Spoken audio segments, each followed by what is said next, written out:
Hello, New Lenox families. My name is Mrs. Van Dyke, and I'm a fourth grade teacher at Oakview School. Today, we're going to be reading the book The Smart Cookie. This book is one of my favorites because it has a very important message in it. At the beginning of the story, the cookie is feeling kind of down and feels as though he isn't as smart as he would like to be. But as the story goes on, his feelings start to change. See if you can figure out what that important message is that the cookie learns as we read it together. Enjoy the story. The Smart Cookie by Jory John and Pete Oswald. Greetings, I'm a cookie. I live in a bakery on a street corner near a river. Come on in. Welcome to our little community.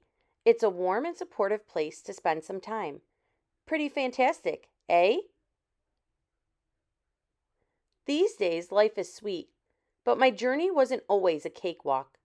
When I was younger, I couldn't have imagined fitting in here. For a long time, I didn't feel comfortable speaking up or sharing my ideas. I didn't feel like a smart cookie. I wanted to be a cookie who knew all the answers, a cookie who felt confident in a group, a cookie who said, "Aha," when solving a puzzle, like this. Aha! Looking back, I had some trouble in my early days. I went to school in a gingerbread house. Our teacher, Miss Biscotti, was kind and patient. When I arrived each morning, she waved at me and smiled. But I didn't get the best grades, and I never raised my hand because I couldn't think of the answers as fast as the others. And I was the last to finish most tests. Sigh. It wasn't because I didn't care, and it wasn't because I didn't try. Sometimes I'd get distracted and mess up, even though I knew the material. Those were the most frustrating moments of all. Once I misspelled the word dough. That was rough. Another time I added when I meant to subtract. Occasionally, we'd have a lesson where I had absolutely no idea what was happening. I just couldn't keep up. I imagined that my desk was a raft and that I was completely lost at sea because that's what it felt like. At night, I slept in a cookie jar. I had about 6 dozen roommates. Move. You move. No, you move. No, you move. No, you move.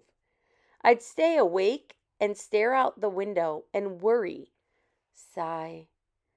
And it went this way, day after day after day. But then something happened that changed everything. It all started with a homework assignment. Miss Biscotti requested our attention one afternoon. Tonight, I would like you to create something completely original, she announced. It can be anything you want. Please bring it to class tomorrow. That was it. There were no further instructions. Miss Biscotti winked at me as I gathered my belongings. I felt like I had a million butterflies in my stomach. Create anything? Something original? Due tomorrow? Gulp. When I got home, I immediately went to work. At first, I tried a cooking project. The results were half-baked. Next, I tried to hammer and nail something. It splintered immediately. Then I tried making a sculpture. It was a complete bust. I wondered if I was about to fail yet another assignment. I was stuck. I stared out the window and watched the rain hit the river. There was something mesmerizing about the water, how it moved in such a chaotic way, swirling around and around, yet ultimately figuring out exactly where it needed to go. Aha! Suddenly, I had an idea. I decided to write something original, a poem. I came up with a title based on how I'd been feeling, my crummy days. After that, the rest of it seemed to fall into place. I wrote and I wrote. I lost track of time. An hour went by in a flash. Aha! I said when I was finished. I couldn't sleep that night, but it wasn't because I was worried. It was because I was excited. I felt like I had really accomplished something. I felt Smart. The following day, Miss Biscotti asked for volunteers to share what we'd created. One kid showed off his original frosting art. Another kid revealed her sprinkle distribution machine. It was neat seeing how everyone was so good at such different things. Finally, Miss Biscotti turned to me. Would you like to share anything? She asked. Gulp. I gulped. I thought I'd probably crumble under the pressure, but I made my way to the front of the classroom. I noticed my hands were shaking. My mouth went dry.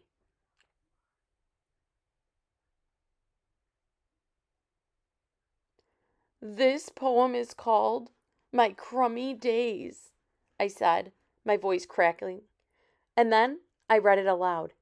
As I spoke, I noticed some kids nodding at certain lines.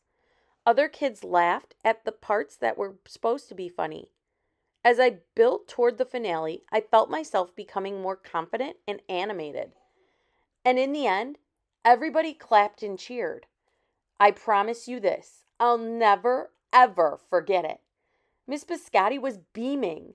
No one but you could have written that poem, she said. It was completely original. Aha! I had done it. I had created something and shared it with the world. Well, my world at least. The rest of the day was a blur.